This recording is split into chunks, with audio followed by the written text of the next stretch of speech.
네, 안녕하세요. 44회 한국사 능력검정시험 중급 해설 강의 시작하도록 하겠습니다. 임준수입니다. 자, 저희가 이 44회까지 계속해서 기출 해설을 살펴왔었는데요. 지금까지 가장 많은 실강을 제가 자랑하고 있는 임준수입니다. 같이 한번 믿고 따라가 보도록 하시죠. 매번 제가 해설할 때마다 이 시기 분석 그리고 주제 분석을 해드리는데 사실 큰 의미가 없어요. 큰 의미가 없습니다. 왜냐? 버릴 수 있는 시기는 없기 때문이죠. 버릴 수 있는 시기는 자, 선사시대부터 고대, 중세, 근세, 통합 이 여러 영역에 걸쳐서 안 나오는 부분은 없습니다. 여러분, 선사시대 두 문제 나오는데요. 이 쉬운 파트를 두 문제밖에 안 나오니까 공부 안 하시고 넘어가실 건가요? 그렇진 않으실 거죠. 자, 50점 50문항 가운데에서 우리가 70점 이상을 맞는 것이 목적이기 때문에 전근대 60% 출제되는 30문항 놓칠 수 없습니다. 놓칠 수 없어요. 그 다음 근현대사에서도 40% 20문항이 출제가 되긴 하는데요. 요건 조금씩 바뀝니다. 근대사가 많이 출제되는 그 시기가 있는가 하면 강점기 문제가 이번에는 많이 나왔었죠. 이렇게 조금 차이는 있을지라도 대부분의 영역에서 4문제 이상씩 출제가 되고 있기 때문에 우리가 버릴 수는 없는 거죠. 골고루 합시다. 한국사가 그래서 또 공부하기 힘든 것도 있지만 범위가 방대하다. 그래서 공부하기 힘들지만 그 중에서도 반복적으로 출제되는 그리고 핵심 주제들 중심으로 해서 제가 구성을 해놨으니까요. 잘 따라와 보도록 하시죠. 그래서 정치사 중심이고 경제사회 문화사 비중이 점점 증가하고 있다. 모든 문제는 그림 자료 혹은 사진과 함께 출제가 되고 있습니다. 선택과 집중은 없어요. 전시기 골고루 학습하시고 정치사 중심으로 확장하시면 됩니다. 시험 난이도 편차가 조금 있죠. 그렇기 때문에 85점 정도를 목표로 설정해가지고 공부를 하셔야 어렵더라도 70점 이상으로 합격을 당당하게 하실 수가 있더라. 반복 주제 학습해 주시고요. 기출문제 풀이가 굉장히 중요하다. 오늘날에 내가 공부했었던 회차의 오답지가 다음 회차에서의 정답지로 등장하는 시험이기 때문에 기출문제 풀이 반드시 해주셔야 됩니다. 힘드신 분들은요. 왔다 갔다 하시면서 이 강의 들으시면 됩니다. 되나요? 사료 분석해가지고 시기 파악하면 90% 끝나고요. 보기 분석해서 4개를 알면 풀이가 가능하다. 즉 5문항 중에 하나는 모르는 지문이 등장할 수도 있습니다. 그렇지만 핵심 내용을 꼼꼼하게 해놨을 경우에 답을 찾을 수 있다는 거예요. 소거법으로 문제를 풀 수가 있더라. 됐습니까? 그리고 출제 가능 내용을 좀 학습해 보셔야 됩니다.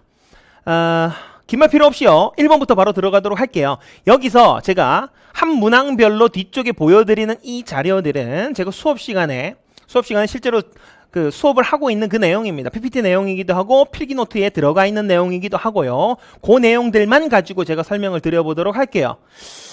먼저 1번 문제 간단하게 살펴보도록 합시다. 그리고 검정시험을 우리가 준비하는 팁.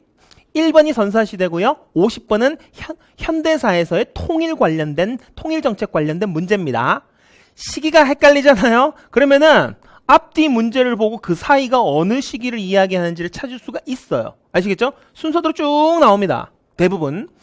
자, 가시대의 대표적인 유물인 주목도끼가 출토된 공주 석장리, 주목도끼 그리고 공주 석장리 무덤이 우리가 살펴볼 수 있겠네요. 주목도끼라고 하면 대표적인 뗀석기였었죠. 구석기 유물 뗀석기였었고 공주 석장리라는 이 유적지는 공부하지 않기로 했습니다. 공부하지 않기로 했어요. 단 동굴에서 잤다 그러면 구석기로 우리가 알아놓기로 했었죠. 자, 주목도끼 남한에서 처음으로 발견된 구석기 시대 유적이죠. 양날 집게, 글게 같은 뗀석기 너무나도 힌트가 많이 등장해 있습니다. 공주 석장리를 모르더라도 문제를 풀 수 있더라. 여러분들 실수할 수 있기 때문에 항상 두 가지 명심합시다. 옳은 것은 옳지 않은 것은 헷갈리지 마시고요. 그 다음에 항상 적어가면서 문제풀이를 하는 습관을 지니도록 하세요. 구석기네요. 다 적기 힘드시면 9라고만 적으셔도 상관없겠고요. 자, 가락바퀴를 이용해서 실을 뽑았었다. 실을 통해서 옷감이나 그물을 제작했었다. 물고기 더 많이 잡아먹었을 때 언제죠? 농사를 시작했지만 물고기를 더 많이 잡아먹었었다. 바로 가락바퀴와 뼈바늘을 통해서 실을 뽑았었던 신석기군요. 그 다음 빗살무늬 톡이 신석기죠. 반달 돌칼을 사용해서 벼. 자, 벼. 여러분 아침, 점심, 저녁 드셨나요? 식사하셨어요? 뭐 하셨나요? 밥을 드시고 나서 항상 제가 뭐 생각하라고 말씀드렸었죠? 쌀밥을 먹으면서 우리가 벼농사 짓기 시작하면서부터 잉여 산물이 생산됐었고 사유재산이 생기면서 계급이 발생했었다. 청동기의 특징이었습니다. 벼농사는 청동기의 특징이었었죠? 쌀밥 드시면서 뭐 생각하라? 계급 발생을 떠올려 보세요. 신석기까지는요, 평등사회입니다. 농사를 짓기는 했었지만 수확량이 많지 않았었기 때문에 평등사회다. 지배층의 무덤으로 고인 돌이나 널무덤, 돌로 무덤 만들었었던 시기 언제입니까? 지배층이니까 계급이 생겨났다. 바로 청동기네요. 청동기. 아하, 이렇게 또 안 좋은 문제가 나왔네요. 여러분들 입장에서는 문제 풀기 굉장히 좋은 문제. 위에 걸 안 봐도 풀 수 있죠? 신석기 2개, 청동기 2개니까 당연히 답은 5번이 될 수밖에 없네요. 동굴에서 자랐다. 사냥과 채지, 동굴에 자랐다. 구석기의 특징입니다. 계속해서 살펴봅시다. 계속해서 자, 이게 뗀석기들이죠? 주먹도끼 찢게, 긁게, 승배 지르게 구분 안 하셔도 됩니다. 중국 과정에서. 아시겠죠? 이 마모된 정도가 굉장히 투박하게 떼어져 있다라고 하면 무조건 뗀석기, 구석기 떠올리시면 돼요. 자, 그리고 구석기, 신석기 저희 필기노트 보시면은 이 이동생을 동굴이나 강가에 막집을 지었었다. 자, 유적지는 공부하지 않습니다. 뺄 부분들은 빼고 공부를 하세요. 그럼 2번에 밑줄 그은 이 나라에 대한 설명을 한번 보겠습니다. 이와 같은 소떼는 한반도 남부에 위치했었던 이 나라의 신성지역인 소도라는 천군, 하늘의 군장이 다스리는 신성한 영역이 있어요. 여기에는 귀신 들릴 수 있습니다. 귀신 들릴 수 있어요. 그 사람들한테 경고를 하는 메시지가 바로 이 소떼입니다. 긴 장대 위에 기러기 형상을 하고 있는, 기러기가 뭐냐?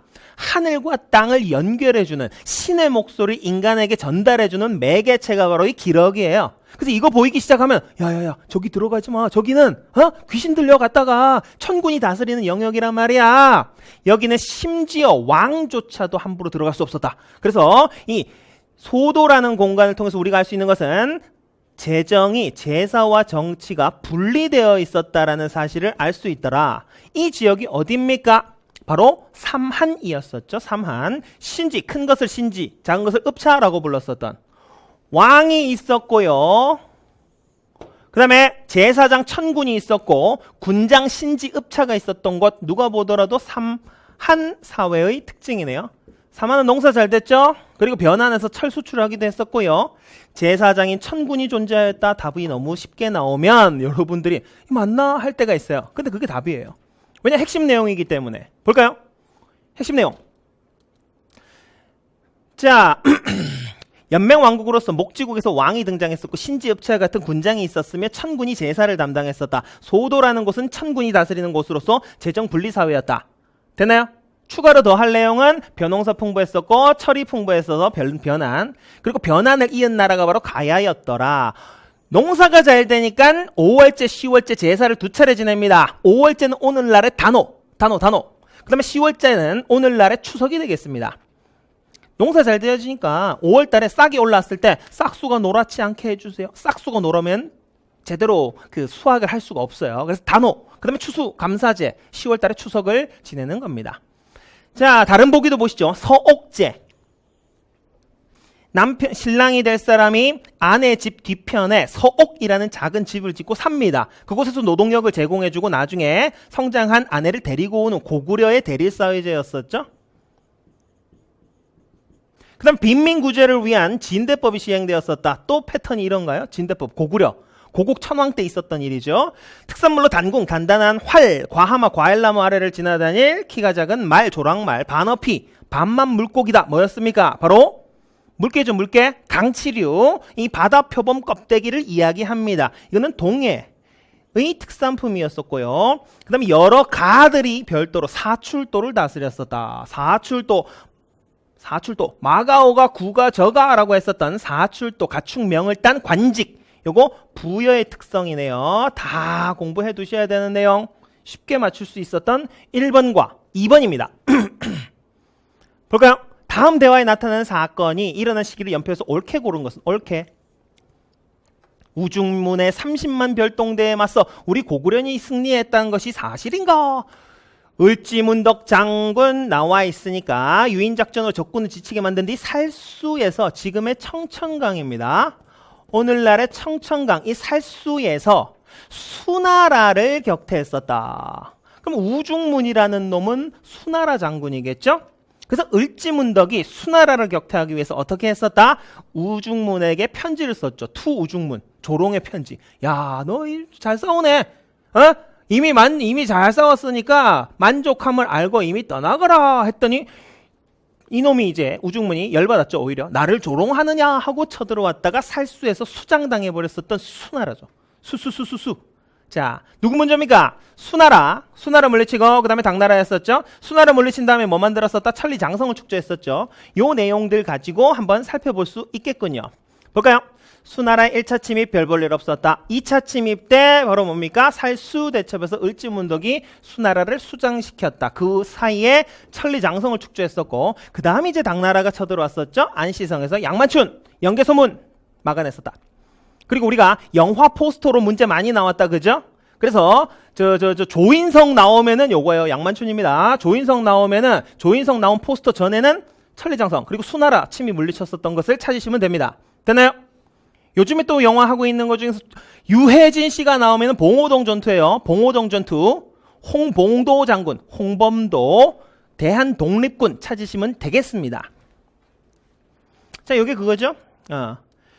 우중문에 보낸 조롱의 편지. 신묘한 계책은 천문을 꿰뚫어 볼 만하고 도망쳐서 갈라고 하는 장수에게 보낸 거예요. 오묘한 전술의 이치를 알고 있네. 전쟁에게서 공이 높으니 만족을 알거든. 돌아가시라 했더니 열받아서 쳐들어왔다가 죽어버렸다. 자, 그러면 찾을 수 있겠죠. 수가 중국을 통일한 다음 당나라네요. 당나라 등장이 전이니까 수나라 통일한 다음 여기에 살수대첩이 있었고 그 다음에 천리장성도 여기에 있겠네요. 그 다음 이제 당나라 건국되고 이제 쳐들어오게 되는 안시성 싸움 여기까지네요. 조인성. 자, 순서 이렇게 말해놓으면 됩니다. 수 먼저 당나죠. 그 사이에 천리장성. 4번 가에 들어갈 문화유산 한번 살펴보도록 하겠습니다. 국보 제84호 충남 서산시의 바위에 새겨진 백제의 대표적 불상. 우리가 불상 몇 개 보지도 않았어요.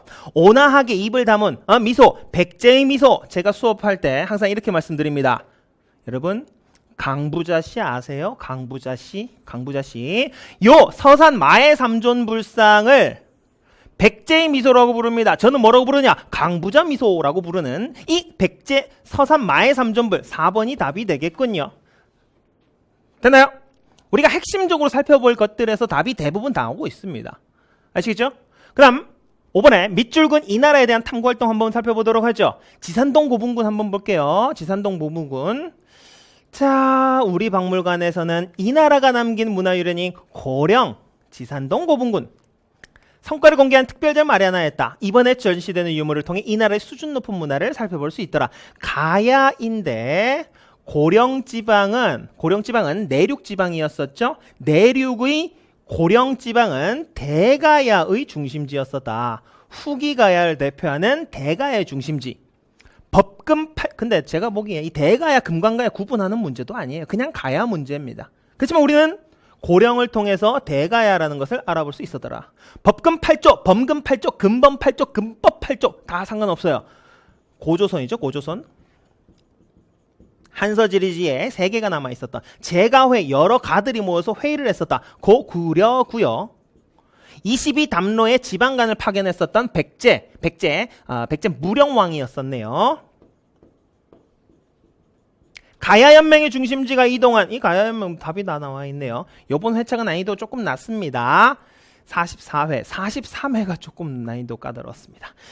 궁예가 철원으로 도읍으로 옮긴 배경을 살펴보니 이건 후고구려죠. 후고구려. 답은 4번 되겠습니다. 자, 이유 한번 살펴볼까요? 복습 개념이니까. 자, 먼저 전기가야 중심지는 해안가의 김해 지역, 김해의 금관가야입니다. 근데 이 김해 금관가야가 왜 고령의 대가야 쪽으로 중심지가 이동할 수밖에 없었던가? 그 이유는 바로 광개토대왕의 원정 때문이었습니다. 뭔 말이냐? 신라 사회에 일본과 가야가 손을 잡고 쳐들어오게 됐어요. 공격을 해오게 됐어요. 신라 혼자 막을 수 없었죠? 응? 400년에 있었던 일이에요. 누구한테 구원을 요청합니까? 고구려 광개토 대왕한테 구원을 요청합니다. 그래서 광개토 대왕이 광 왔었죠. 그래서 일본 놈들을 물리치자 이 일본 놈들이 어디로 도망을 갑니까? 자기들 지원 세력이 있었던 금강가야로 도망을 갔었죠. 광개토 대왕이 쫓아가네요. 광 쫓아가서 왜구를 격퇴하고 금관가야까지도 쑥대밭을 만들어 놓고 왔다. 그러니 원래 중심지가 금관가야였다가 얘가 쑥대밭이 됐으니까 광개토대왕한테 안 털린 피해를 보지 않았었던 고령지방의 대가야가 중심지가 되었더라. 됐나요? 여기서 여기로 옮긴 이유가 뭐다? 광개토대왕이 쓸어버리고 갔다. 신라 도와주러 왔다가. 계속 봅니다. 그 다음 평창 동계올림픽에서 제안된 고분벽화. 평창 동계올림픽에 펼쳐진 개막식 공연이 화제다. 무용총 딱 봐도 뭡니까? 무용총. 벽화가 많이 제작되었었던 나라가 어디입니까? 바로 고구려죠. 고구려. 그리고 무용하는 그림이 그려져 있다고 해서 무용총이에요. 무용총에는 참고로 이 그림뿐만 아니라 수렵도도 들어가 있었고 그리고 이 벽화가 등장할 수 있다는 걸로 봐서 굴식, 돌, 방무덤, 굴을 따라 들어갔더니 돌로 만든 방이 있었다. 그 굴식 돌방무덤의 돌방이었기 때문에 이 벽화가 등장하고 있더라. 이 고구려입니다. 고구려.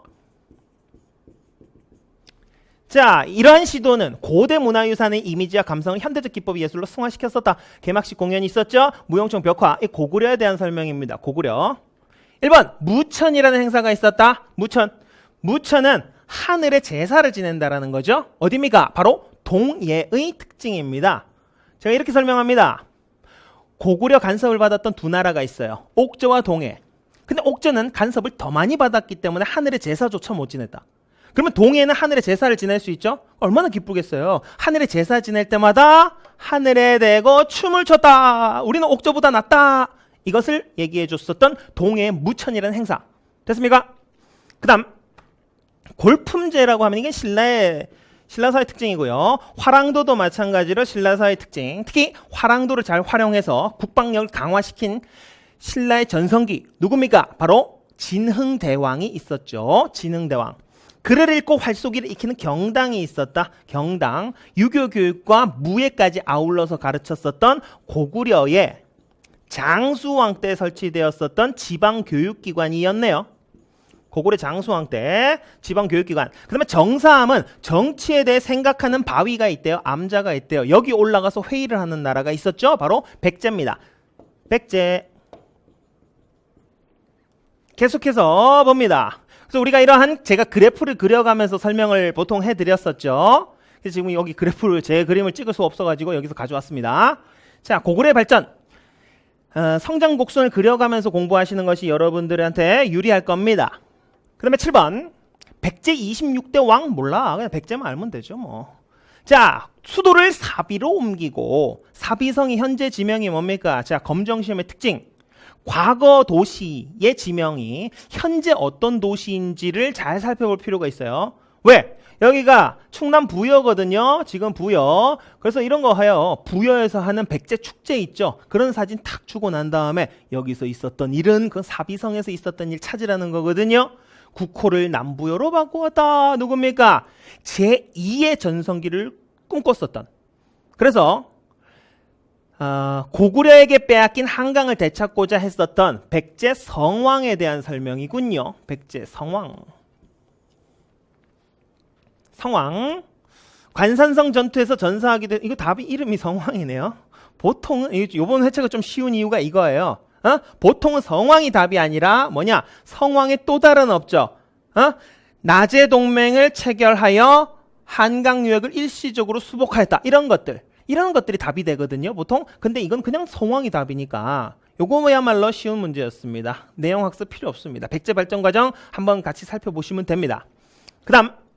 다음 상황 이후에 전개된 사실 한번 살펴봅시다. 웅천주 도독 헌창이 아버지 주원 왕이 되지 못함의 이유로 반란을 일으켜서 국호를 장한 연호를 경운이라 하였다. 무진주, 완산주, 청주, 사벌주의 도독과 구원경, 서원경, 금광경의 사신 여러 군현의 수령을 협박해 자기 소속으로 삼았다.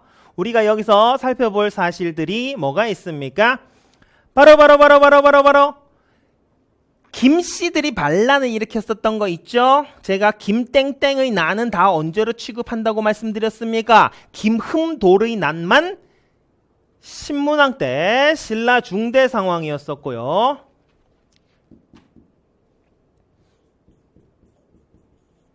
자, 배경에서 요걸 알아야 되겠네요. 먼저 보세요.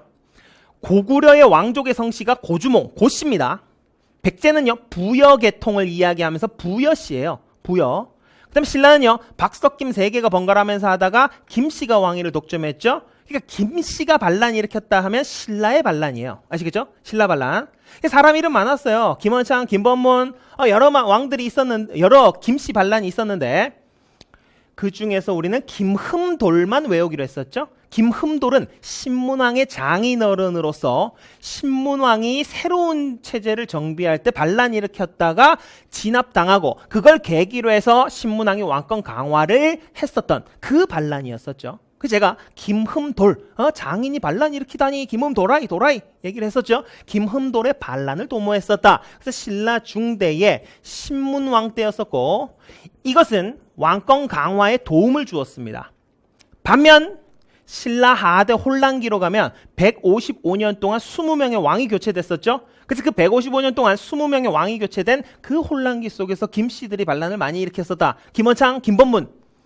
그래서 나머지 김씨들이 반란 일으켰으면은 헌창, 아버지 주원, 여기 김씨가 안 나와 있는 것이 좀 흠이긴 하지만 김원창, 김주원, 김번문 이런 사람들이 등장하고 있고요. 그렇기 때문에 이것은 신라 하대 상황입니다. 하대의 혼란기 상황을 이야기하고 있어요. 이 하대 혼란기 상황 속에서 우리나라 최초의 농민 봉기였었던 원종과 애노의 난이 일어나게 됐었다. 진성여왕 때. 자, 진성여왕 복습 한번 해봅시다. 진성여왕 때는 최치원이라고 하는 수재가 있었죠. 그 최치원이 시무책 10여조 개혁안을 바쳤지만 받아들여지지 않았었던 시기. 그 시기 엄청나게 혼란스러웠던 시기죠. 그렇기 때문에 이때 최초의 농민봉기가 일어났었다. 자, 농민봉기 정리합니다. 신라 사회에서는 하층민의 저항운동은 무조건 100% 신라 하대입니다. 신라 하대. 원종과 애노의 난, 그 다음 적고족의 난, 붉은 바지 도적들. 그 다음에 고려시대의 하층민의 저항운동은 무조건 언제? 무신정권기에 집중되어 있습니다. 무신정권기. 됐나요? 그 다음 조선시대의 하층민의 저항운동은 뭐와 관련되어 있느냐? 왕실의 외갓집들 있죠? 외척들이 난리칠 때 항상 하층민들이 힘들어했더라. 그래서 봉기를 했더라. 조선 전기 때, 명종 때 임꺽정의 난, 조선 후기 때 세도 정치 때 일어났었던 홍경래의 난과 임술 농민봉기 이러한 것들을 살펴봤었습니다. 그래서 우리가 시기 설정을 딱 잘 하셔야 돼요. 이 원종과 애노의 난 이거는 신라 하대 혼란기에 그때는 반란 많이 일어났었다. 됐나요? 자, 신라 하대의 사회 혼란. 김원창의 난, 김번문의 난 있었죠? 김원창의 아버지가 김주원이에요. 김주원이 왕이 못 되자 반란, 또 왕이 못 되자 반란 계속 일어났었던 겁니다. 최초의 농민봉기가 일어나기도 했었던 요 시기가 신라 하대 혼란기였었던 거죠. 됐나요? 자, 계속 갑니다. 잘 안 보여요. 지도와 같이 행정구역을 편제한 국가의 군사제도에 대한 설명으로 옳은 것. 군사제도 한번 살펴보도록 할게요. 군사제도. 자, 지도 나오면요. 무조건 제발 부탁입니다. 수도 좀 파악하세요. 수도. 어딥니까? 딱 봐도 경주 금성. 아하, 신라인데. 백제가 있어요? 없어요? 없죠? 그럼 통일신라입니다. 되나요? 시기는 통일신라.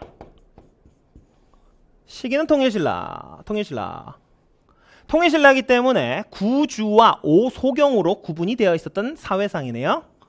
구주, 오소경, 작은 수도, 5개 작은 수도가 있었고 9개의 지방행정구역이 존재했었죠. 그러면 이때의 군사제도는 뭐였습니까? 제가 구가 뭐라 그랬어요? 통일신라. 고구려 백제 신라의 옛 땅에 3개씩 설치했다. 3곱하기3. 중앙군대에도 고구려군, 백제군, 심지어 말갈군까지도 받아들였다 그랬었죠. 중앙군이 구서당입니다. 구서당. 이 구서당이라는 중앙군을 편성하였었다. 이게 답인가요? 그렇네요. 요번 회차 보신 분들 축하합니다. 요번 회차가 좀 쉽게 나왔어요. 자, 구서당이 있었고요. 이건 3 곱하기 3이에요. 고구려군, 백제군까지도 포함시켜줬기 때문에. 그래서 걔네들이 뭐라고 했느냐? 이거 하나 더 알아놓읍시다. 우리 다음 회차 어떻게 될지 모르니까. 좋아했어요. 야, 드디어 신라 사람들이 우리를 고구려, 백제 사람들도 받아주는구나. 그러니까 무기를 주고 군대로 받아들여줬지. 생각을 했어요. 맞습니다. 근데 왜 옷 소매 색깔이 다를까? 몰라. 이렇게 했었던 거죠. 뭔 말이냐?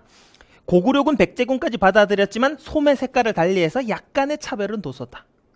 진짜 중요한 군사 기밀 얘기할 때는 이렇게 했겠죠. 야, 고구려, 백제군 우리는 하나야. 중요한 군사 기밀 얘기할 때는 야, 백제, 고구려에 들어온다. 좀 이따 얘기하자. 이렇게 됐던 겁니다. 그래서 하나만 더 알아놓으세요. 중앙군 구서당이었었고 소매 기세 색깔이 달랐다. 소매기 색깔이 달라. 됐나요? 왕의 친위 부대였었던 장영령은 이거 조선 후기에 정조 때 설치되었었던 국왕 직속 친위 부대였었죠. 그 다음에 군사지대인 양계 병마사 파견했었던 5도 양계체제, 이거 고려 때고요. 삼수병으로 구성됐었던 훈련도감. 자, 임진왜란이 시작되고 나서 우리가 제대로 대처를 못했어요. 왜 그럴까요? 우리는 농병일치제라 그래서 농사를 봄, 여름, 가을에 지내고 겨울 한 차례 군사 훈련한단 말이에요. 훈련 충분합니까? 훈련이 부족하죠. 그래서 초창기에 우리가 제대로 대응하지 못했습니다. 그 피드백을 해야죠. 피드백. 우리 앞으로 잘해보자. 왜 우리가 초반에 털렸지? 훈련이 부족해서. 그러면 어떤 부대를 만들어야 되겠어요? 봄, 여름, 가을, 겨울 항상 훈련하는 훈련도감을 설치하면 되잖아요. 되나요? 훈련이 부족해서 졌다. 그래서 훈련도감 설치했다. 포수, 사수, 살수의 삼수병으로 구성되어 있었다. 이게 조선 임진왜란 이후입니다. 자, 좌별초, 우별초, 신흙으로 구성되어 있었던 삼별초. 삼별초는 뭡니까? 강화도, 진도, 제주도 거쳐가면서 싸웠었던 고려의 대모항쟁을 담당했었던 그러한 부대군요. 됐나요? 답은 1번입니다. 단순한 문제였어요. 요번 회차가 꽤 쉽게 나왔습니다. 자, 그냥 단순히 구서당 10정이에요. 구서당은 뭐다? 구는 통일신라니까 3 곱하기 3. 소매 색깔이 달랐다. 그 다음에 지방이 9개예요. 9개인데 왜 지방 군대는 10개일까요? 지방이 9개인데, 이거 보세요. 9개인데 군사 접경 지역인 한주에만 플러스 1, 여기만 2개의 정을 설치했어요.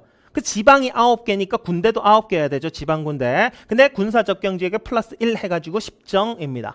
참 10정. 구주, 그 다음에 10정. 10번 봅시다. 자, 이것은 전성기 해동성국 어딥니까? 여기까지만 해도 딱 나오네요. 발해죠, 발해. 이 나라의 동경용원부의 삼존불상 십자가 모양의 장신구. 아하, 십자가 모양의 장신구. 이 나라에서 다양한 문화교류가 있었음을 알 수 있다. 발해입니다. 사실상 밑에 있는 내용, 이건 필요 없는 내용. 이거 필요 없는 내용.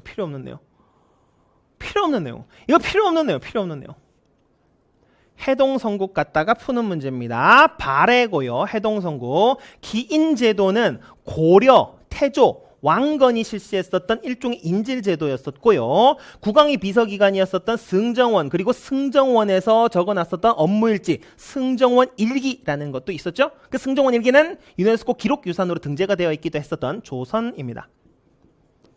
전국을 5경 15부 62주로 만들었었던 발해 선왕 때 있었던 지방통치체제 정비였었죠. 발해가 엄청나게 넓었기 때문에 우리나라에서 살펴보기 힘든 5경 15부 62주라는 엄청난 숫자의 지방행정체제가 정비되었다. 3번이 답이고요. 지방간 외사정을 두었다. 정자가 들어가면 바른지 아닌지를 보는 거예요. 그 중앙의 사정부, 지방의 외사정을 둬가지고 지방을 감찰했었던 통일신라 때의 일입니다. 똥신이 됐네요. 통일신라 때예요. 자, 이성육부를 비롯한 중앙통치체제, 이것은 고려에 대한 설명입니다. 이성육부제. 단순하게 사실상 그 내용을 자세하게 물어보는 것이 아니라 요게 어느 나라야? 요게 어느 나라야? 하는 수준에서 찾을 수 있는 문제였습니다. 그래서 핵심 내용을 꼼꼼하게, 그리고 국가별로, 시기별로 그 구분을 잘 할 수 있으면 문제 푸는데 어려움이 없었던 것 같습니다. 발해 주요 왕들이 없죠. 자, 보시죠. 주요 왕들을 이렇게 나눠놨어요. 나눠서 제가 나눠놨지만 문제는 어떻게 나온다? 그냥 왕 다 무시하고 발해에 있었던 거 그냥 찾아라 라는 것이 문제예요. 아시겠죠? 중국 과정에서는. 발해의 체제 정비 볼까요? 자, 그러니까 여러분들께서 내년 1월 달까지만 이제 중국 고급이 문제가 나눠지고 5월 시험부터는 이제 중국 고급이 통합이 됩니다. 그래서 그때 보시려고 하지 마세요. 지금 하시는 것이 훨씬 공부하기 수월합니다. 아시겠죠? 그래서 남아있는 올해 마지막 시험이라고 할 수 있는 이 10월 시험하고 내내 첫 번째 시험 1월 시험 때 최대한 여러분들께서 자격증 획득을 해놓으시기 바랍니다. 5월부터는 어떻게 될지 좀 가늠하기 힘들고요. 힘들기 때문에 우리가 대비하기 위해서 더 많은 것들을 공부를 해놔야 되는 거죠. 그걸 막기 위해서 최대한 빠르게 응시하셔서 합격하시기 바랍니다. 자, 11번 이 인물 한번 살펴봅시다. 딱 봐도 얼굴이 좀 고귀하지 않나요? 제 편견이 아니고요. 당시에 그렇게 했었어요. 서민들을 좀 까맣게 그려요. 왜? 농사 지으니까 귀족들이나 왕족들을 좀 하얗게 그리는 경향이 있었어요. 당시에. 이 딱 봐도 백옥입니다. 백옥. 야, 이거. 왜 햇볕 한번 보신 분이에요? 아니죠. 응? 그 당시 그림을 이렇게 보고 이렇게 그리지 않습니다. 그 사람에 대해서 정보를 전해 듣고 그 사람이 쓴 책도 보고 그 사람의 신분도 보고 그 사람을 딱 보고 느낀 느낌을 그리는 거예요. 그래서 고결한 신분입니다. 이걸로 뭐 안 푸셔도 돼요. 자, 대각국서 의천인데요. 의천. 화폐 주조를 강조했었다. 화폐 주조를 강조했었다. 그 다음 교장도감을 설치해서 경전을 많이 간행했다. 이거 왜 그랬었느냐. 이분이 그리고 이거 밑에 봅시다. 그래서 불교 통합운동과 천태종을 창시했다. 이걸로 힌트 얻으시면 돼요. 불교 통합운동 그리고 천태종. 자, 이분은 천태종을 창시했었던 의천이라는 승려입니다. 고려가 얼마나 불교를 중시했었던 나라냐면 문종의 넷째 아들이 바로 이 의천이에요. 그러니까 왕의 아들이니까 누굽니까? 왕자입니다. 고려의 한 나라의 왕자가 승려가 되는 나라가 고려예요. 이 정도로 불교를 중시했었던 나라입니다. 그래서 이 의천이 송나라로 유학을 떠납니다. 송나라로 불교를 배우기 위해서 유학을 떠나요. 그 유학을 떠나가지고 송나라에 가봤더니 송나라가 상업이 발달된 나라거든요. 그래가지고 거기 봤더니 왜 이렇게 상업이 잘 되지 봤더니 화폐를 잘 사용하고 있더라. 그래가지고 돌아온 다음에 자기 형이 왕이 되어 있어요. 숙종한테 건의를 합니다. 형님, 화폐 좀 주조합시다. 그래서 화폐, 사만통보, 사만중보, 해동통보, 해동중보 같은 화폐들이 많이 찍혀져 나와요. 그 중에서 하나 알아셔야 될 것은 화폐. 이 화폐도 하나 알아두세요. 활구라고 하는 은으로 만든 호리병, 은병이 등장하게 되었죠. 활구, 은병. 이런 것들이 의천의 업적입니다. 그리고 불교 유학 갔다 왔으니까 당연히 경전 찍어내겠죠. 교장. 응? 그리고 돌아와서 불교 통합합시다. 교종을 중심으로 선종을 통합하고자 했었던 이 천태종을 창시하게 됩니다. 그 인물이 바로 의천이네요. 의천. 봅시다. 무예가. 이건 누굽니까? 노래를 지어가지고 불교를 대중화하고자 했었던, 노래를 지으려면 천재죠. 천재.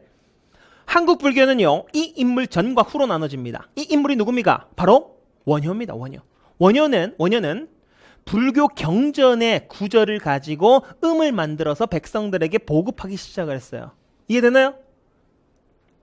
자, 우리 이런 노래가 있었어요, 옛날에. 산다는 게 그런 거지. 어쩌고 알몸으로 태어나서 옷 한 벌을 건졌잖소. 집착하지 마라, 인간들아. 이게 불교 경전 내용이에요.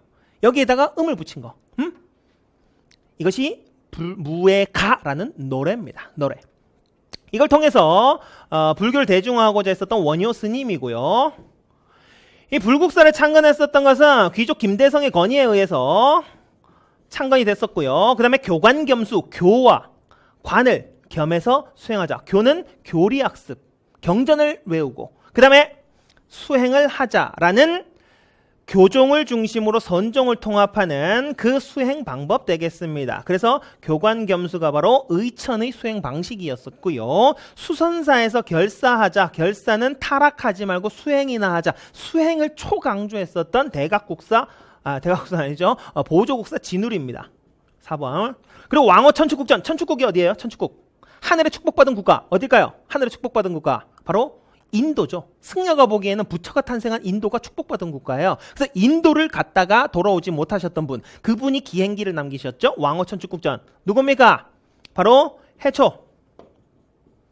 해초의 왕호 천축국전. 불교 통합운동할 때 이 대각국사 의천과 보조국사 진울 요 인물들을 비교해가면서 공부를 하셔야 됩니다. 아시겠죠? 의천은 문벌귀족 넘어서 이 왕자예요. 왕자. 문종의 넷째 아들이에요. 문종의 넷째 아들. 송나라 유학 갔다 와가지고 어떻게 했습니까? 교장두감을 설치했었고, 그래서 경정 가능했었다. 형인 숙종한테 화폐주저 건의했었다. 활구, 은병. 그리고 창시했었던 것이 천태종입니다. 천태종은 교선을 통합하려는 교선 통합 노력이었었는데 아무래도 교종을 중심으로 선종을 통합하고자 했었다. 스스로가 중앙 세력이었기 때문에 교종을 신봉했습니다. 그리고 수행 방식으로는 교와 관을 겸해서 수행한다. 교 그리고 수행. 책 먼저 보고 수행해라. 교종 중심 선종 통합. 이 인물이 바로 의천이었었네요. 그럼 여러분들이 이것도 공부하셔야 되지만 이것도 같이 공부하셔야 되겠죠? 응? 보조국사 진울에 대해서 수행을 강조했어요. 수행을 통해서 깨달음을 얻을 수 있다라는 선종을 중심으로 교종을 통합하고자 했었다. 의천 천태종 외우기 쉽다. 진울 조계종 외우기 쉽다. 진울 조계종. 이게 오늘날까지 있는 우리나라 대한불교의 양대 종파입니다. 그리고 이분은 수행만 강조했어요. 수행. 정과 해를 함께 더해서 수행하자. 정해 쌍수. 도노. 문득 깨달음을 얻었다 그래서 끝나는 것이 아니다. 점진적인 수행을 해라. 수행을 강조하셨어요. 타락할 틈이 있습니까? 없죠. 그때 당시 타락한 승려들이 많거든요. 그 승려들한테 뭐라고 했었느냐? 신앙 결사해라. 타락하지 말고 깨끗하게 종교 정화하자라는 결사운동을 수선사라는 절에서 이제 부르짖기 시작을 했습니다. 수선사는 지금의 순천 송광사입니다. 이름 바꿨어요. 송광사. 그래서 송광사에서는 수행만 죽을 때까지 하니까 나라에서 으뜸 가는 승려들이 가장 많이 배출되었다. 그래서 보물 같은 승려들을 배출한 우리나라의 승보사찰이라고 불리는 곳이에요. 다음 자 가장 적절한 것. 망이가 이르기를 우리 고향을 현으로 승격시켜 위로하다가 다시 군대를 이렇게 토벌하러 오다니 차라리 칼날에 죽을지언정 끝까지 굴복하지 않고 반드시 개경까지 갈 것이다. 개경이 나와 있으니까 뭐예요 이거? 고려네요. 고려 수도 개경. 그러면 고려의 하층민의 저항운동 언제라 그랬어요? 무조건 무신정권. 무신정권기에 하층민의 저항운동이 일어납니다. 천민반란, 만적의 난이 있었고요. 여긴 누구야? 망이 망소이가 공주 명학소에서 일으켰었던 거죠. 공주 명학 소에 살고 있었던 망이 망소의 형제가 소가 뭡니까? 특수행정구역이죠. 고려의 향부곡소. 천민이 아닌데 천민 취급받고 세금 부담은 더 많이 졌었던 그 망이 망소의 형제가 특수행정구역에 사는 그 울분을 표출하면서 신분 상승을 꿈꿨었다. 됐나요? 여기네요. 특수행정구역인 소에 대한 차별을 조사한다. 5번이 답이 되겠고요. 병인 박해가 갑자기 왜 나옵니까? 자, 박해가 우리 나오면 중국 과정에서는 무조건 천주교 박해라고 보시면 됩니다.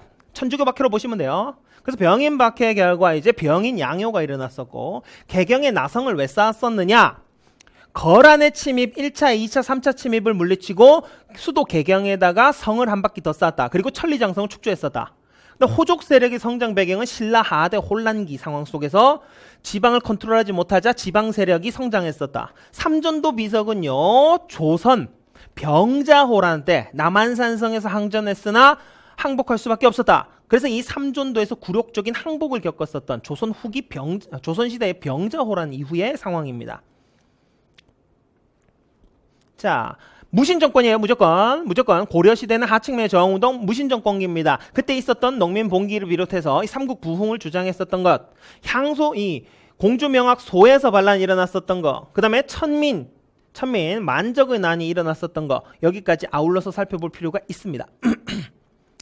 다음 기행문이 소재가 된 탑으로 오른 것은 삼촌을 따라 강원도 여행을 다녀왔다. 가장 기억에 남는 것은 국법 관심 없어요. 삼촌께서는 이 탑처럼 고려시대에는 다각형의 다층석탑이 많이 만들었다. 다층석탑. 자, 고려 전기를 대표하는 다각다층 석탑이 뭐였습니까? 바로 월정사에 있는 팔각구층 석탑이죠. 이거 시기만 구분하시면 되겠네요.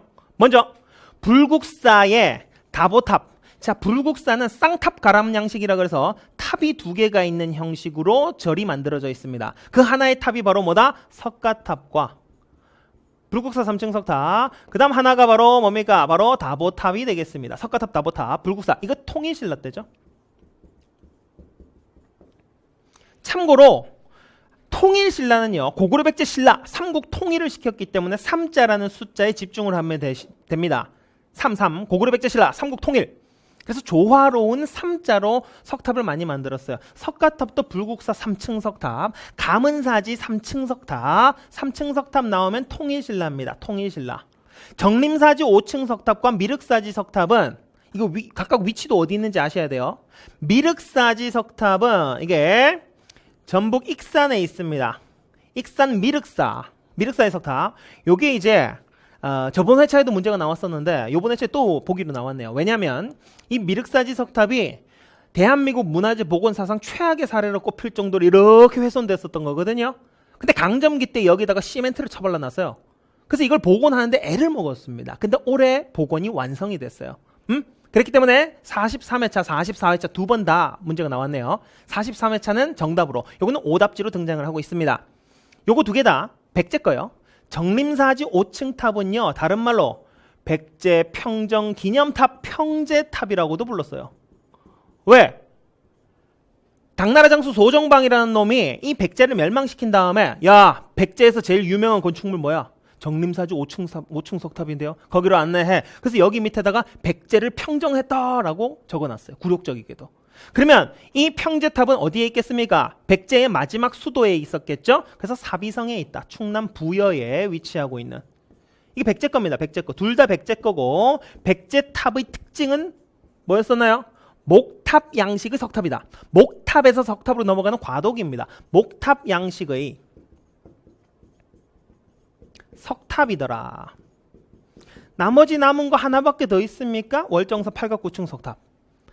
답을 다 주었어요. 요번에는 보세요. 다각형의 다층 석탑이잖아요. 다각형의 다층 석탑. 고려 전기를 대표하는 팔각구층 석탑. 자, 여기 공통점이 있습니다. 이 탑들은 다 홀수일까요? 짝수일까요? 홀수입니다. 홀수. 우리는 다 홀수로 만들어요. 근데 중국에 원나라의 영향을 받아서 근본 없이 갑자기 짝수탑이 하나 등장했습니다. 그것이 바로 경천사 10층 탑이라는 탑이 처음으로 등장해요. 고려 말에 원나라 영향 받았다 그러면 10층 떠올리시면 돼요. 짝수탑. 그 다음에 고려시대의 마지막 만든 게 그거기 때문에 조선시대 탑은 그거를 본따서 만들어요. 세조 때 나왔던 원각사지 10층 탑. 요 두 개의 10층 탑이 있었고 나머지는 다 짝수입니다. 자, 이 책은 고려시대 김부식 왕명이 받아서 편찬했었던 우리나라에서 가장 오래된 역사책 뭐였었나요? 삼국사기더라. 참고로 김부식은 경주 김씨였죠. 그리고요, 김부식은 유학자입니다. 그리고 김부식은 묘청이 서경 천도운동을 일으켰다가 묘청이 난해를 일으키자 묘청을 진압했었던 인물도 바로 김부식입니다. 김부식이 그러면 묘청의 난을 진압한 이후에 이걸 저술을 했어요. 그럼 이 책은 어떤 형태로 저술이 됐을까요? 유교를 중심으로 해서 유교주의적 관점. 그 다음에 경주 김씨이다시피 이 사람은 신라를 삼국 중에 으뜸 가는 국가로 기술을 하기 시작을 합니다. 자, 고구려를 계승하면은 중국하고 싸워야 돼요. 이민족하고 싸워야 됩니다. 무조건. 근데 신라를 계승했다라 그러면 한반도 내에서만 지켜내면 돼요. 한반도 내에서의 안정. 이 문벌귀족이었던 김부식은 한반도 내에서의 안정을 추구했었더라. 그 신라를 정통으로 해서 만들어지고 있었고요. 그 다음에 삼국사기라는 책이 이름이 어디에서 기인했었느냐? 중국에 사마천이라고 하는 위대한 역사학자가 있습니다. 역사가가 있어요. 그 사마천이 지었던 사기의 역사서술 방식을 따왔었다. 사마천의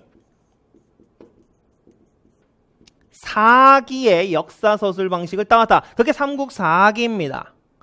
이 사마천의 역사서술 방식이 뭐냐? 본기라고 하는 왕의 업적을 정리를 딱 해놨고요. 그 다음에 열전이라고 해서 왕 이외의 위인의 업적을 다시 정리를 해놨어요. 그리고 제도를 따로 정리해놨고 연표를 따로 실어놨어요. 야, 지 그리고 표, 연표 이런 것들까지 실어놨었던 이러한 역사 서술 방식을 뭐라고 부르냐? 기전체라고 부릅니다. 기전체, 기, 본기, 열전, 기전체, 인물을 중심으로 서술을 해놓았었다. 이거는 문제 많이 나왔었어요. 기전체 문제 많이 나왔었죠. 그래서 이렇게 알아두시면 됩니다. 본기와 열전을 중심으로 한 왕을 중심으로 위인을 중심으로 사람을 중심으로 기술을 해놨었던 이 기전체라는 역사서술 방식으로 만들어진 책을 3개 알아놔야 된다. 3개. 첫 번째 당연히 사마천의 사마천의 사기, 그걸 본따 썼던 김부식의 삼국사기, 그리고 또 하나 조선 초에 만들어졌었던 고려사기가 아닌 고려사. 사기, 삼국사기, 고려사기가 아니고 고려사. 요 3가지가 대표적인 기전체 서술 방식입니다. 기전체가 뭐냐? 인물 중심, 왕과 위인을 중심으로 해서 역사를 기술해 놨었다. 그래서 여러분들이 이 삼국사기를 중심으로 우리가 공부를 할 수밖에 없기 때문에 여러분들이 삼국시대 공부할 때는 누구 중심으로 공부를 했어요? 항상 왕 중심으로 공부를 했죠. 위인 중심으로 공부를 했죠. 이게 왜냐면 기전체 역사 서술 방식인 요 책을 가지고 공부를 하기 때문이에요. 우리가. 되나요? 기전체. 또 하나의 역수 서술 방식 하나만 더 살펴보면 편년체라는 서술 방식이 있습니다. 편년체는 뭐냐? 연도를 펼쳐놨어요. 즉 1월 1일부터 12월 31일까지 쫙 정리해 놓은 그런 역사 서술 방식 편년체. 대표적으로 뭐다? 조선왕조 실록, 그리고 승정원 일기 같은 것들, 날마다 적어 놓는 것들이 편년체입니다. 요거는 사람 중심, 인물 중심. 됐나요? 기전체의 한계가 뭐냐면 이거예요. 위인이나 특출난 왕이 없는 시기는 기록으로 남아있지 않겠죠. 근데 편년체는요, 쓸데없는 거, 쓰잘데기 없는 거 다 기록하는 거예요. 그냥. 자, 답이 1번입니다. 자, 신라 발해를 남북국 시대로 칭했었던 유득공의 발해고, 조선 후기 때 만들어졌었던 유득공의 발해고고요. 사초와 시전기를 바탕으로 제작되었었던 조선왕조 실록입니다. 실록. 유네스코 기록유산에 등재가 되어 있었던 단군의 고조선 건국이, 단군 신화가 수록되어 있는 책들은 너무나도 많습니다. 대표적으로 2권 정도만 한번 살펴볼까요? 삼국유사에서 단군 신화를 최초로 기록하고 있다. 유사라는 이름 자체가 기이한 이야기라는 뜻이에요. 그러니까 기이한 이야기 중에, 여러분이 아는 기이한 이야기 중에 단군 신화보다 기이한 거 있습니까? 찾기 힘들죠? 그래서 신화 같은 것들을 적어놓은 책이 삼국유사예요. 그냥 말로 할게요. 그 다음에 제왕운기라는 이승유의 책이 있습니다. 이승유의 제왕운기는 제왕, 여러 왕들의 이야기를 적어놨다. 그 중에 시작이 누구? 단군. 그리고 유네스코 세계 기록유산으로 등재되어 있는 것들은 조선왕조 실록이나 뭐 많습니다. 승정원 일기나 뭐 일성록이나 징비록이나 수도 없이 많아요. 우리나라의 기록유산이. 그건 나올 때마다 차례차례 공부를 하셔야 됩니다. 역사서술 방식은 딱 2개. 기전체, 인물 중심. 사마천의 사기, 김부식의 삼국사기, 조선 초의 정인지 등이 만들었었던 고려사기가 아닌 고려사. 제가 왜 고려사기가 아닌 고려사라고 했겠어요? 라임 따서 외우시라고요. 아시겠죠? 사기, 삼국사기, 고려사기 아닌 고려사. 그 다음에 편년체가 이 실록 같은 것들이에요. 고려의 역사서는 공부를 하셔야 됩니다. 그리고 삼국사기는 삼국유사하고 비교해서 공부할 필요가 있고요. 기전체 역사서술, 중급 과정에서 기사본말체는 아직 답으로 나온 적이 없어요. 기사본말체는 뭐냐? 기사, 사건의 근본과 끝까지 적어놓은, 이거는 주제사예요. 주제사. 어떤 사건이 있으면 그 주제의 시작과 끝을 다 기록해 놓는다. 이게 나오지 않습니다. 2가지 말아놓으세요. 기전체와 편년체. 15번. 고려군 옛 영토를 되찾다. 왕의 명에 따라 쌍성 총관부를 공격한 고려의 군사들이 승전보를 정했다. 고려군은 화주 등주. 자, 쌍성 총관부 나오면 누굽니까? 쌍성 총관부 바로 공민왕의 개혁 정책 때 이 우리가 수복해냈었던 지역이죠. 원나라가 설치했었던 지역인데 우리가 수복해냈었다. 공민왕이죠. 공민왕. 공민왕은 반원자주 정책을 추진했었습니다. 원나라에 반대하고 자주적인 정책을 추진했었다. 그리고 그걸 하기 위해서 왕권을 강화시킬 필요가 있었죠. 그리고 그 왕권을 강화시키기 위한 정책도 아울러서 있었더라. 한번 볼까요? 자, 원간섭기 때 등장했었던 공민왕이 실시했었던 정책이 바로 뭡니까? 왕권 강화 정책. 왕권을 강화하기 위해서는 귀족들, 당시 권문세족이라고 하는 귀족들의 세력을 억눌러야 돼요. 자, 풍선 불어볼까요?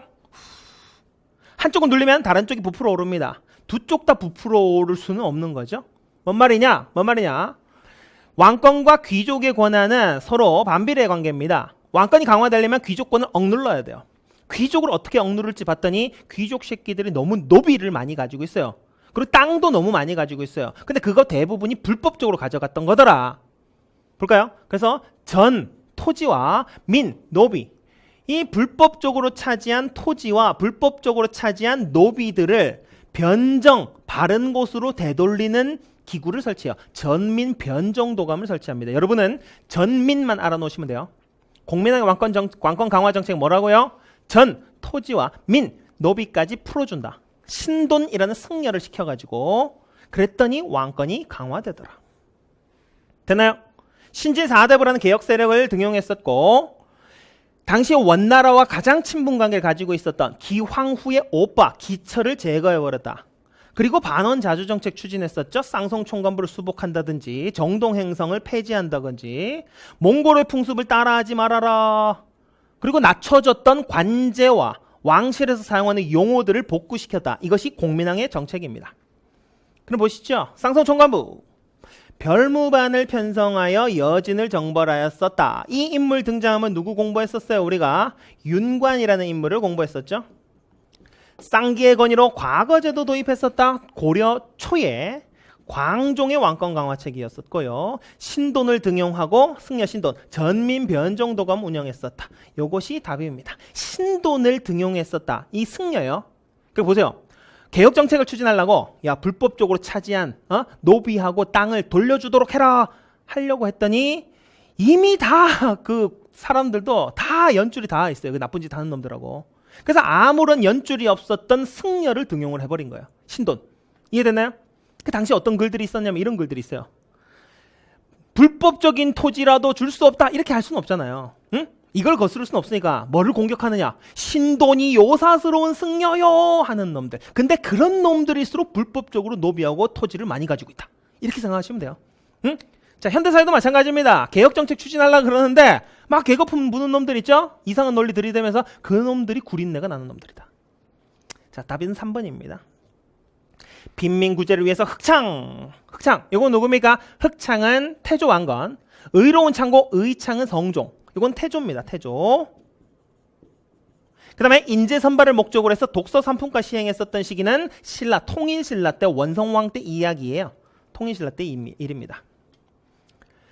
자, 가에 들어갈 내용으로 옳은 것은 조선 태종의 정책 한번 살펴보겠습니다. 조선 태종. 태종은 이방원이었었죠. 이방원. 정몽주하고 시조 배틀, 시조 주거니 받거니 하다가 죽여버렸죠. 정도전, 신하들의 정치를 추구하겠다. 죽여버립니다. 태종 이방원은 이성계의 5번째 아들이에요. 에? 근데 어떻게 조선의 3대 왕이 될 수 있었을까요? 형 동생들 어떻게 했다? 제거해버렸다. 1, 2차 왕자의 난. 태종의 캐릭터입니다. 그럼 왕권 강화해야 되겠죠? 왕권을 강화하는 정책을 추진했었다. 강력한 왕권을 바탕으로 뭘 했었다? 세금을 빡세게 거둘 수 있는 조치들을 취하게 됩니다. 호패법을 실시해가지고 호패법을 실시해서 호가 뭐냐? 여러분 몇 호 사십니까? 제가 301 호 삽니다. 집이. 호는 집이에요. 집집마다 조사해서 군대 갈 만한 사람들이 몇 명 있는지를 조사하고 민증을 나눠주는 거예요. 호패법. 군역을 동원하기 위해서. 군역, 군대 보내려고, 군역을 부과하려고 나눠준 거. 이거 강력하고 빡빡한 이 태종 때 시행했었던 정책입니다. 사병을 없애고 육조 직계제 시행했었고 신문고를 설치했다. 자신감을 바탕으로 혼일 강리 역대국도 지도를 제작했었던 그 인물이 바로 태종입니다. 제가 이런 말씀 드립니다. 태종 다음 왕이 세종이에요. 어떻게 세종이 등장할 수 있었을까? 그것은 태종이 이렇게 좀 왕권 강화 정책 추진해 놨었고 신하들의 이 사병을 없애 놨었고 세금을 빡세게 거둘 수 있는 시스템을 정비해 놓고 욕은 다 먹어 놨었기 때문에 세종이 등장해서 성군 정치를 펼칠 수 있었다. 우리는 항상 생각해야 된다. 세종이 등장하기 전에 태종이 있었다라는 것을. 됐나요? 허페퍼 실시 왕권 강화 정책들 태종의 업적들입니다. 공부해 보시고요. 자, 17번 보시면 가상인에 대한 거 한번 살펴볼게요. 유구의전으로 대표되는 상인. 유구의전 상인은 뭡니까? 유구의전. 자, 나라에서 허가받은 상인이 있어요. 조선에서 허가받은 상인이 있습니다. 조선에서 허가받은 상인이 있어요. 어디 갔나요? 자, 조선에서 허가 상인이 있어요. 이 허가받은 상인을 시전 상인이라고 부릅니다. 시전 상인. 이들 중에서도 종로에서 핵심적인 물품 6가지를 독점 매매했었던 육의전이라는 상인들이 존재했어요. 그런데 허가받지 않고 장사하는 사람들을 뭐라고 불렀느냐? 난전이라고 불렀습니다. 난전. 그러면 이 허가상인이었었던 시전상인 유구의전은 난전을 어떻게 할 수 있었던가? 난전을 어떻게 할 수 있었냐면 난전을 제한할 수 있어요. 금지할 수 있어요. 금난전 권리를 가지고 있었다. 이게 조선 후기 때 제가 설명드리는 건데요. 자, 유기종을 대표하는 시전상인이겠네요. 시전상인은 금난전권을 행사해서 사상을 억압하였었다. 제가 언제 설명을 드리느냐? 요거는 이게 지금 말이 안 되죠. 보세요. 금난전권. 가뭄이 들었어요. 농사가 폭망했네. 그 집에는 자식이 굶고 있고 어떻게 해야 됩니까? 집신이라도 삼아가지고 갖다 팔아야 되죠. 근데 갖다가 팔라 그러면은 시전상인들이 와서 난전을 금지하는 금난전 권한을 행사하면서 이걸 뒤집어 엎어요. 누가 여기서 장사하라 그랬어? 한단 말이에요. 그럼 말이 됩니까? 그럼 제 자식들은 다 굶어 죽습니까? 상업을 그렇게 억압해도 되겠습니까? 안 되겠죠. 그래서 이것을 조선 후기의 성군이었었던 정조께서 없애버립니다. 정조가 이후 조선 후기에 정조가 글씨가 왜 이렇게 나오죠? 신해년에 제가 글씨를 못 쓰기 때문이기도 하지만 이 정도는 아닌데요. 신해년에 통공정책을 취하게 됩니다. 그래서 이 금난정권을 폐지하게 돼요. 폐지. 됐나요? 답은 5번입니다. 시전상인에 대한 설명이었었고요. 자, 다음 상황에 나타난 시기를 연표에서 옳게 고른 것을 한번 봅시다. 먼저 도평의사사에게 과전을 지급하는 법을 정할 것이니 그 의견을 따랐다. 도평의사사는 도병마사의 명칭이에요. 그리고 과전은 과전법에 대한 설명이고요. 과전법은 신진사대부라고 하는 새로운 조선의 건국 세력에게 그들을 우대해주는 토지 제도였었죠. 그래서 경기도 지방을 나눠줬었고 전 현직인 자에게 모두 나눠줬었다. 현직인지 산직인지를 논하지 않고 그러니까 전현직, 퇴직을 해도 계속 먹고 살 수 있게 해줬었던 과전법이라는 시스템이에요. 이거는 고려 공양왕, 마지막 왕이었었던 공양왕 때 시행되었었던 겁니다. 그러면 위화도 회군이 이성계가 최영의 명을 거부하고 요동정벌을 하지 않고 돌아와가지고 최영을 제거하고 우왕을 쫓아내고 창왕을 옹립한 사건입니다. 그리고 창왕을 쫓아내고 또 공양왕을 옹립한 다음에 왕위를 넘겨받게 돼요. 그 공양왕 때 고려의 마지막 부분에서 일어났었던 토지개혁인 과전법이라는 거예요. 이해되나요? 그래서 과전법 시행하고 조선 건국하고 이 계유정난은 조선의 세조 때 있었던 일이기 때문에 이 사이에 조선 건국하고 과전법하고 다 들어가야 되는 겁니다. 볼까요? 명나라가 새롭게 등장한 이 신생국가 주제에 우리나라한테 이 천령 이북지방을 내놓으래요. 그래서 최영 장군이 열받습니다. 최영 장군이 이제 요동을 정벌해버리자. 이성계는 아니대요 했지만 대장군 최영이었기 때문에 요동 정벌을 단행하러 갔었다. 근데 가다가 이제 군대를 돌려가지고 돌아왔었던 것이 위화도 회군입니다. 위화도 회군. 그때 이제 우왕을 폐위하고 창왕을 폐위하고 이제 공양왕을 옹립했었다. 마지막 왕 때 이성계하고 짜고 치는 고스톱을 다 맞춰놨었죠. 야, 너 왕으로 만들어줄 테니까 나한테 평화롭게 왕위를 넘기는 척해. 이렇게 된 거죠. 그래서 고려에서 조선으로 평화롭게 정권이 이양이 됐던 겁니다. 그리고 공양왕 때 시도되었었던, 그러니까 조선 건국하기 전에 여러분 조선이 500년, 고려가 500년을 지속한 나라거든요. 그러니까 고려의 백성들을 조선의 백성으로 만들기 위해서는 백성들이 가장 원하는 걸 해줘야 됩니다. 그게 뭡니까? 바로 토지개혁이에요. 토지개혁. 그 토지개혁하고 새롭게 만들어지는 나라는 이렇게 운영할 것이요. 토지를 분배해주겠다 해야 되겠죠. 그래서 과전법이 먼저 실시가 됩니다. 과전법 실시되고 조선이 건국되죠. 됐나요? 그리고 나서 한양으로 옮겨오게 되는 겁니다. 개경에서 건국됐다가 한양으로 옮겨왔어요. 그리고 이 세조, 이 계유정난은 세조 때의 단종 죽이고 왕이 올랐었던 세조 때의 왕이 찬탈이기 때문에 찾는 것이 어렵지 않을 겁니다. 다음 답사 지역을 옳게 고른 것은 황산벌의 계백, 맞서 싸운 관창. 이 지역이 어디입니까? 계백의 결사대가 황산벌에서 최종적으로 이제 패배하고 나서 백제가 멸망의 길을 걷게 됩니다. 그니 당연히 백제 지역이었었겠죠. 개태사, 왕건의 자치가 어린 곳도 있었고요. 관촉사, 우리가 수업 중에 했었던 것들로만 한번 살펴봅시다. 관촉사가 이 우리나라 최대 석조미륵보살, 관촉사 미륵보살 입상 있죠. 대두보살, 고려시대를 대표하는, 그리고 눈을 뜨고 있는 자신감, 지방을 관심시하겠어 라고 했었던 그 모습들 살펴볼 수 있었던, 그리고 2번과 4번은 좀 심한 내용이어서 우리가 살펴보진 않았습니다. 요 지역이 논산 지역인데 일단 논산으로 찾지는 마시고요.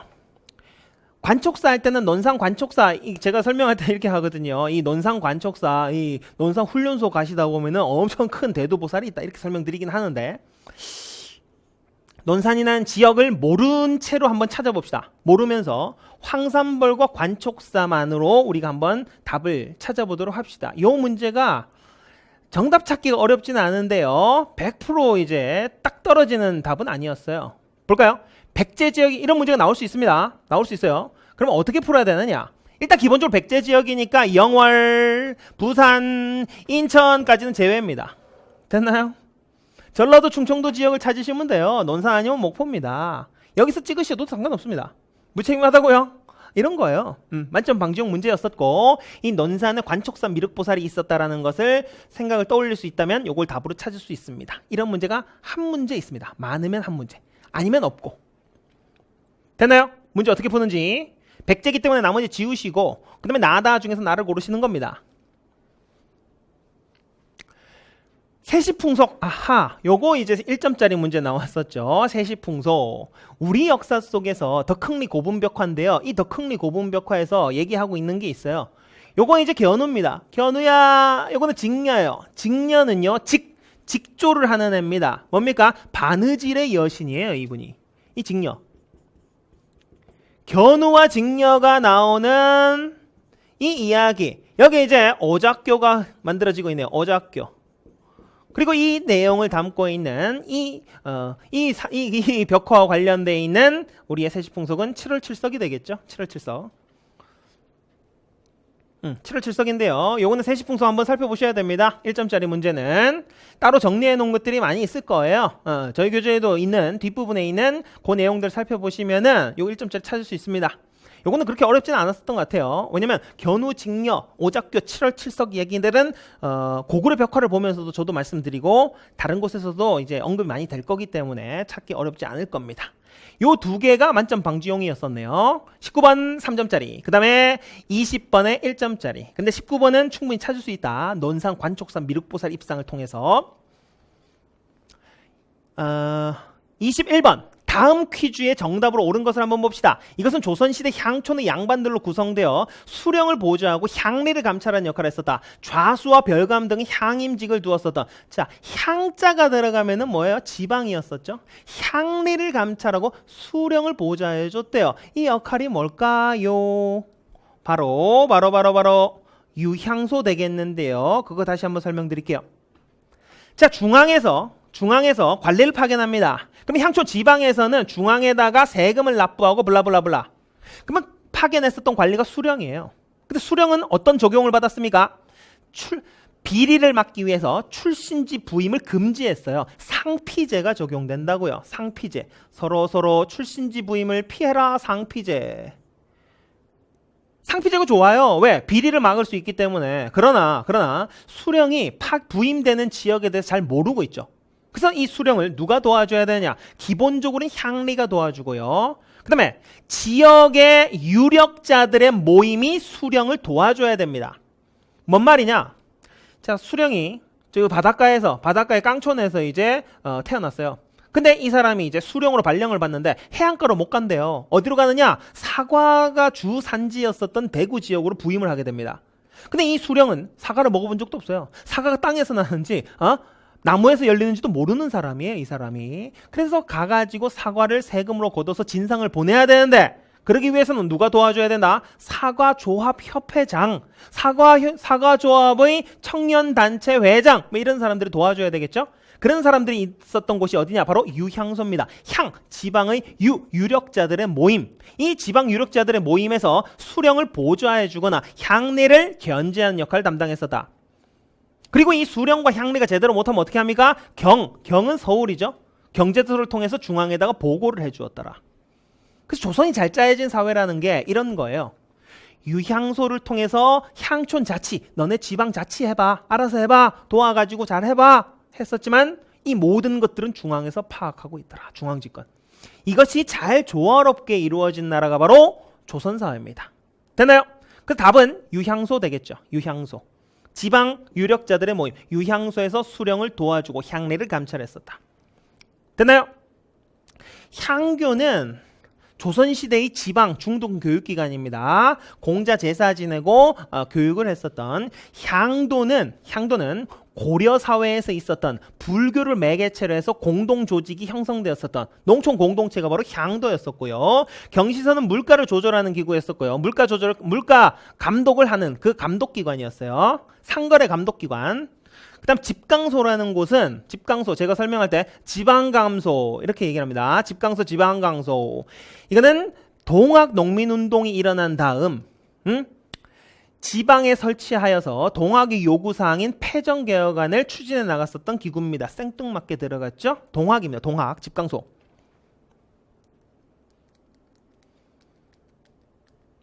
계속해서 22번.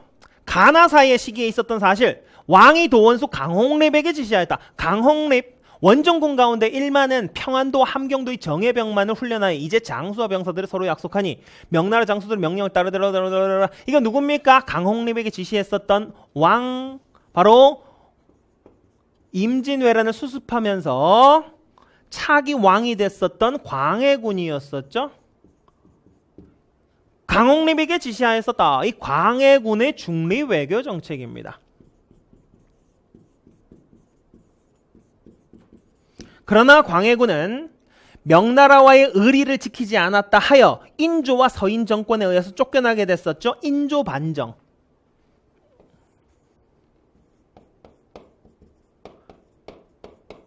그리고 인조 반정 이후에 인조와 서인 정권은 명나라와 친하고 의리를 지켰네요. 배금, 후금을 배척하는 정책을 추진했었다. 그래서 후금의 침입을 받았었던 정묘호란, 그 다음 청나라 침입을 받았었던 병자호란이 차례로 일어나게 됐었던 거죠. 용골대 등이 왕을 인도하여 들어가 단 아래에 북쪽을 향해 자리를 마련하였다. 또한 왕에게 자리로 나아가기 청하고 청나라 사람을 시켜서 황제에게 아뢰게 했다. 왕이 3번 절하고 머리를 9번 조아리는 예를 행하면서 삼존도에서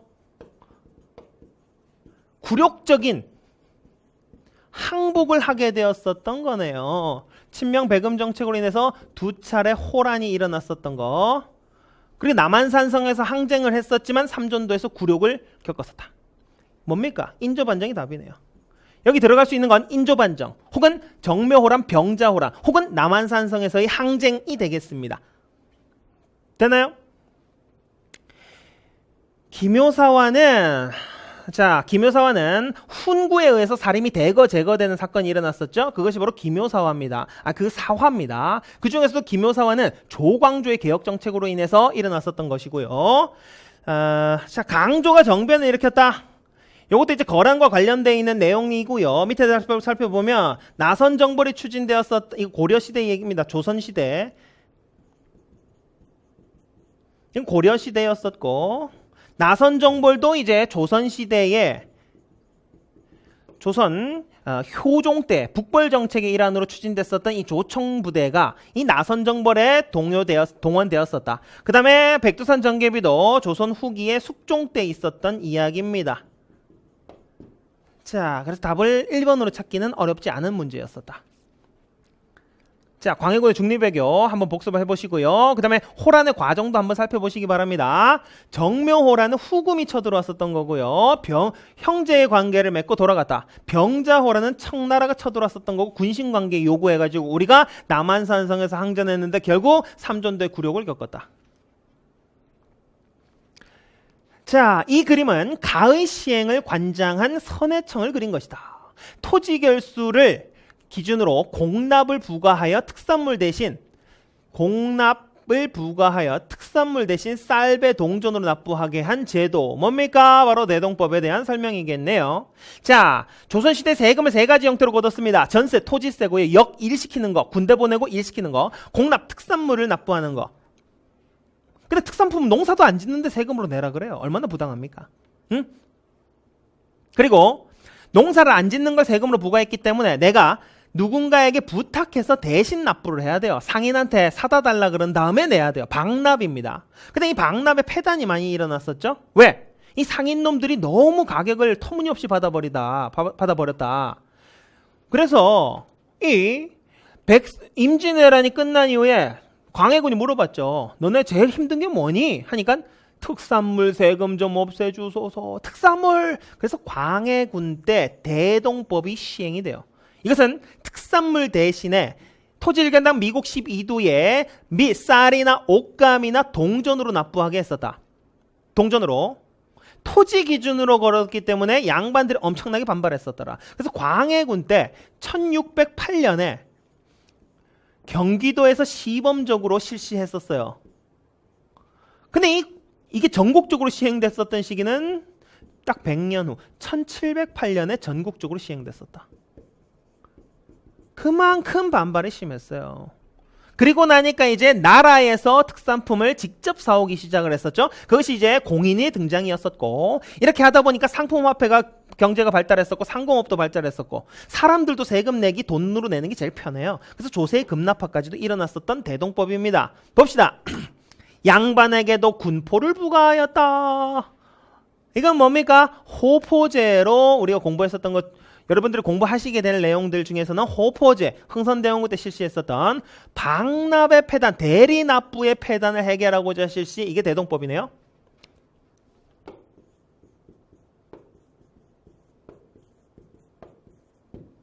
토지 1결당 4에서 6도 최저치로 고정했었던 영정법이고요. 비옥도에 따라서 토지를 나누어서 6등급으로 나눴었다. 토지의 비옥도 전분 6등법이라고 세종 때 시행했었던 합리적인 조세 수치 수단이네요. 부족한 재정을 보충하기 위해서 결작을 부과했었다. 이건 균역법에 대한 설명입니다. 자, 조선시대의 이 세금 수치 제도가 조선 후기 어떻게 변화하는지는 다 알아두셔야 됩니다. 아시겠죠? 요거 문제가 많이 나옵니다. 영정법, 전세를 최저 수준으로, 균역법, 균등하게 역을 절반으로 낮춰준다. 그리고 공납, 대동법까지 살펴보셔야 되고요. 24번. 다음 논쟁이 전개된 이후의 사실 봅시다. 효종대왕께서는 둘째 아들이시므로 대왕대비께서는 1년간 복상을 하셔야 되옵니다. 상복 있는 기간을 놓고 분쟁이 생겨요. 효종대왕께서는 3년간 복상을 하셔야 되옵니다. 이게 뭡니까? 자, 상복 입는 기간 논쟁이 생겨났었죠. 두 차례에 걸친 예법에 대한 송사, 예송 논쟁이 일어납니다. 상복을 몇 년 입는지에 두고 두 차례. 그리고 나서 뭐가 있었느냐? 세트로 알아두셔야 됩니다. 두 차례 예송 논쟁과 세 차례 권력이 확확 바뀌는 환국이라는 혼란스러운 정치가 있어요. 예속 논쟁과 환국을 거치면서 붕당 정치가 변질되었더라. 그래서 다음 논쟁 이후에 전개된 사실은 이게 예속 논쟁이니까 환국이 답이 되겠다. 경신환국. 됐나요? 세트로 두 차례 예속 논쟁과 세 차례 환국을 거치면서 붕당 정치가 변질되는 모습을 우리가 살펴볼 수 있습니다. 붕당 정치의 모습들, 두 차례 예속 논쟁, 그리고 세 차례 거친 환국. 서인으로 시작해서 남인, 서인, 남인, 서인으로 끝나는 이 혼란스러운 정치를 거치면서 붕당 정치는 변질되었다. 여러분, 구운몽이라는 소설 들어보셨죠? 읽어보신 분들도 계시고 그 인생무상을 얘기해주는 구운몽의 작가 김만중이 서인이었어요. 그 서인으로서 잘 나갔습니다. 근데 이때 가빈예송 때 유배를 떠났어요. 그러다 다시 올라오래요. 재상의 자리까지 올라갔습니다. 그러다가 다시 기사왕국 때 유배를 떠나래요. 이 유배 떠나고 나니까 김만중이 생각했습니다. 야, 인생 무상이다. 내가 올라갔다 내려갔다 수도 없이 해봤는데 인생 무상이야. 라는 것을 깨닫게 되었더라.